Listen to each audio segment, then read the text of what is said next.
I'll just start the timer when you just start speaking. Alright. Everyone wait for the camera. There's 3 people here. Wrong way. Make sure I'm in frame. I'm okay. Okay. So, SETI. Search for Extraterrestrial Intelligence.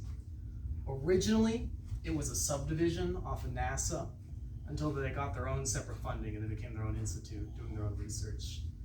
And you've probably heard of them. They are mentioned a lot in movies. They're the people with fields of satellite dishes pointed up at space looking for signals from intelligent life forms in space, advanced signals in a way. SETI predicts that there are about 300 million habitable Earth-like planets in our galaxy, right? And when I say habitable, I mean within the habitable zone.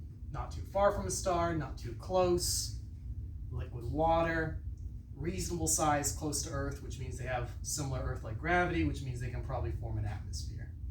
300 million of them just within our galaxy, right? It's also known that within the observable universe, there's 100 to 200 billion known galaxies, just in what we can see. So 300 million habitable just in ours, 100 to 200 billion within the regional galactic space that we can witness, right?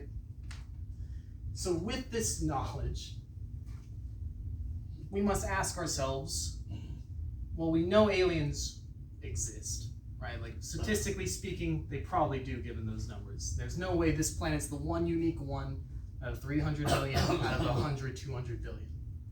The question we must ask is, have they been here before? Right? In this presentation, we're going to walk through the ways that they possibly could have been here. We're going to walk through the sheer scale of the timeline of the universe to kind of explain how this could even be possible. We're going to walk through the numerous examples of UFO sightings and UFO experiences people have. And then at the end, we're going to walk through possible reasons why this isn't a known fact and why this is a conspiracy to begin with, right? So the sheer scale of the timeline. You're thinking, all right, well, if aliens exist, then how are they able to come here and we can't go there? Or why would they even come here? Etc., right? If you think about it, Earth is 4.5 billion years old. And that's from it being molten rock to hardening to where we are now, right? 0 to 4.5, we're at 4.5, right? Life formed on planet Earth within the first billion years of the planet existing. The crust hadn't even fully cooled down before microorganisms had colonized the planet, right? Within the first billion years. The universe, however, is 13.5 billion years old, mind you, right? We're still early in the timeline of the universe, right? Like, we're still early in the timeline, but we're not the earliest. The oldest known solar system, in existence formed 1 billion years after the Big Bang, right? First formed one, and it had habitable planets as well within the habitable zone. We don't know if they were habitable, right? So given that, the scale, right? It took life, like since the first billion years, around like 3.7 billion years for life to go from single-cell organism to humans landing on the moon, right? Now imagine a planet that is 3 times as old as Earth is, right? They could potentially reach technological levels that we can never reach. Like humans right now, imagine if I just gave humankind an extra 4 billion years with the technology we have right now. I'm pretty sure within 4 billion years, technology would get really insane, borderline magic levels, right? So you can kind of see how, like, statistically speaking, it does exist somewhere.